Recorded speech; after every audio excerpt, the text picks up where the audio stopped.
Taxes are different this year. Take a look at this chart, which shows individual income taxes collected by the IRS. There's a dramatic spike every year in April, but not so in 2020. That's because the deadline to file individual income taxes was delayed due to the coronavirus. It's now July 15th. This is just one of several changes that could make this year's filing even trickier than usual. Here's what you need to know going into this unprecedented tax season. The first changes this year are in the deadlines, and not just the ones for individual income taxes. So there's dozens and dozens of deadlines in the tax code for estimated tax payments, for estate tax payments, for payroll deposits, all sorts of things that create this constant churn of money going into the government.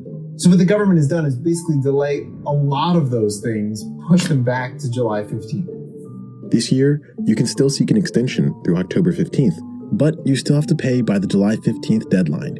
Penalties and interest begin to accrue on July 16th, unless the date is extended again. Now, this deadline is for taxes on 2019 income, but for many, there are changes to 2020 income too. If you're one of the millions of people who received additional money from the government this spring, know that some of it will be taxed and some of it won't. Around 159 million Americans received one-time payments between April and June of 2020, according to the Treasury Department. These were deposits of up to $1,200 for individuals, plus an additional $500 for each child. It's not taxable income and you shouldn't owe anything on top of it. Think about it like an additional $1,200 added to the refund that you were going to get in early 2021, and they're just giving it to you now. But if you're one of the tens of millions of people who received unemployment benefits from the government, you'll likely have to pay tax on that money in 2021. If you're in this group, you should receive a 1099-G form early next year. That will show the amount that you were paid in 2020 and any withheld taxes. The IRS also says to expect delays if you're one of the millions looking for help from the agency this tax season. Many IRS offices closed down this spring, forcing staff to work remotely. They were in the middle of the busiest season of the year, and Congress basically said, okay, pause that, switch and do this other thing now and get all this money out. Oh, and by the way, do that as much as possible while not being in the office. The result? Big delays in customer service and even refunds. Since March, the agency received a backlog of some 10 million pieces of mail and now has to play catch-up. It's warning that there will be significant wait times for phone calls. The IRS started bringing some employees back in late April, but as of early May, 30% of workers were still out.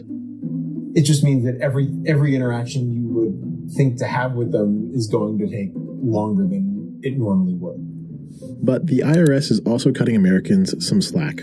The agency paused some compliance measures to provide temporary relief to those falling behind. The IRS has done what it's called the People First Initiative, which postpones a lot of enforcement actions at least through July 15th for now. The idea really is just to relieve any pressure, at least temporarily, from noncompliance. It doesn't make those debts go away by any stretch of the imagination, but all of the enforcement that the IRS would do, it gets paused. For example, taxpayers on a pre-existing installment plan have the option to suspend payments between April 1st and July 15th. The IRS is also temporarily holding back on liens and other enforcement steps related to unpaid tax liabilities.